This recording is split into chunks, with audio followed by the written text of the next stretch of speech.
All right, everyone. Hi, I am going to awkwardly and clumsily try to explain to you all what is happening and maybe help you understand just a little bit better. Or I'm going to confuse the fuck out of you and you're going to leave this wonder with more questions than answers. It can go either way. So, hi everyone. How are you? It's rough, isn't it? It's gonna be okay. I truly believe it's gonna be okay.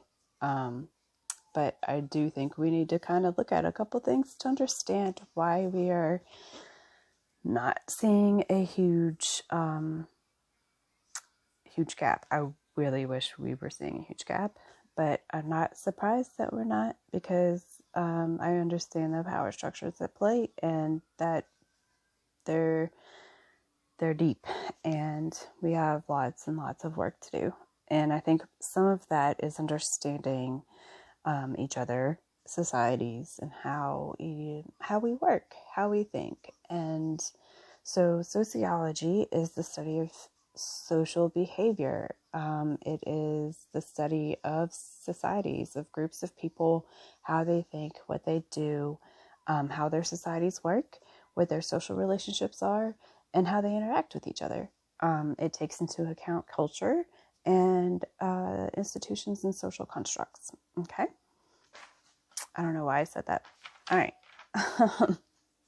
So societies kind of began to form around the agricultural age as we stopped being more nomadic. We started moving toward a sedentary lifestyle, which then kind of gave the opportunity for structures and organization of society to emerge. And what we have is three basic theories and perspectives on sociology. And a sociological perspective is just kind of like how we see the world. It's how sociologists see the world. And it just kind of it's the way we offer explanation for human behavior in the world.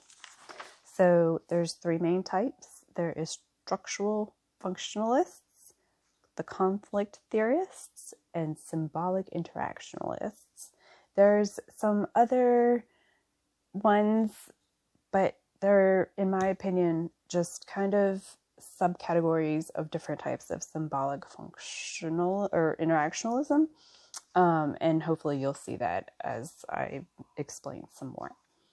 So structural functionalists believe that we're all basically cogs. Not cogs, we're all like pieces of a clock, right? So we're all connected. What one happens over here can affect someone over here. And that all of these variables create like this balance to society and a harmony within society, and that each role and each person, each individual, each structure has a purpose and is necessary for the stability of society. So functionalists look at society in two ways. So they can see it as a functional society, which means there's harmony and balance and stability, or dysfunctional society, which is unstable and has war and violence and conflict. And there can be elements of each type of society in different types of actions. So if we look at crime, we can say crime is dysfunctional. It causes violence, it causes loss of property and fear, but it's also functional because it can keep the rest of society in line, right? It gives us like this shared moral value that crime is bad and that we should do what we can to prevent it and to keep those people away. And that is seen as necessary for the general good of society. So we also have conflict theory, which is credited to Karl Marx, the communist boogeyman. We are not going to talk about his communism because I have major issues with it. We're only going to talk about how he saw the power structure. So he saw it as different groups and interests fighting for power and control within society. That those who are in power will do anything They will use fear, they will use religion, they will use propaganda, they will do whatever they can to keep their power, and they will use their resources not to better society, but to keep themselves in power. The theory supports that this will always be, and is just a part of society. There will always be a class of oppressed people, and there will always be an oppressor. Other philosophers that adhere to this theory believe that society was shaped by conflict. If you look at early tribes, when they did war, the winning tribe would basically absorb the losing tribe, enslaving them, procreating with their women, and turning their children into their group.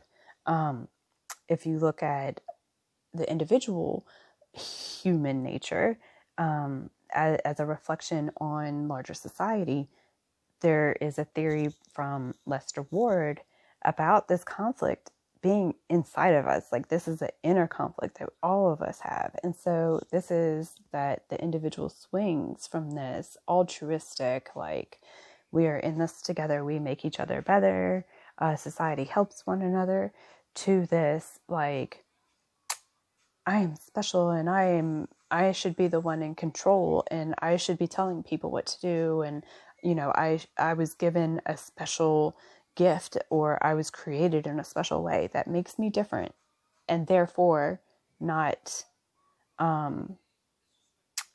not required to care about other people or worry if someone else has their needs met. And then we have a symbolic interactionist theory. This is Max Weber's baby. It is definitely a more modern theory. It is a little bit more of a micro level, like social psychology look at things. It definitely looks at how human behavior is formed by symbols and our definitions and meanings assigned to them, and our interactions with those symbols and each other. So basically, how we view a society is based on how we perceive a society and how we experience society, and that colors the way that we see all of these different structures. And that our understanding of the world, it changes based on our interaction with the world. So if you want to look at symbolic interactionalism in its truest form, which is what I love, I personally love this theory. I feel like it is very poignant right now, and definitely an area that needs to be explored more. So if you look at something like gender and race, those are what we call a social construct. And so a social construct is something that is, let me see, I wrote it down because of course I forget the definition of it right now while I'm trying to talk to you. Okay, so it's basically our shared reality. It's how things have been assigned in the world that we have grown up in, that we've been socialized in, such as gender. So male and female, we have assigned traits to that word that symbolizes what a male is and what a female is. And every interaction you have as a male is going to be viewed through that lens of what a male should be, which is decided by the masses. So basically, it's not real. It is what we believe to be real, which is our reality. So it's complicated, guys. And I can look at this and I can see all of it, right? We have to pull from all three of these theories because there's truth and validity in all of them. If we focus too much on one theory, we lose everything else. You can't look at conflict theory without also addressing the social constructs that we have created that aren't real. They don't actually matter, but because we've made them real, it's our reality. I don't know if that makes any sense. The way I see it applying to what we see today is a lot of people were raised to believe in white superiority, and they can deny it and they can fight it all they want, but they believe in their view of the world and that everybody else should share that view. And that is what we're fighting against. And that is why you're seeing the numbers that you're seeing. I mean, it's just, they don't want to lose power. They want to keep the power. It's all about power and it's all about control. And that's what a society is. Unfortunately, a society is who's in control, who has the power, who makes the decisions. And we're seeing that, unfortunately, for, a lot of us, we are not the ones in power and we are not the ones making the decisions. And that's something that we need to change. And the only way to change it is to change our idea of what reality is and our idea of what reality should be. So we got lots of work to do, guys. Hold on to your butts. Bye.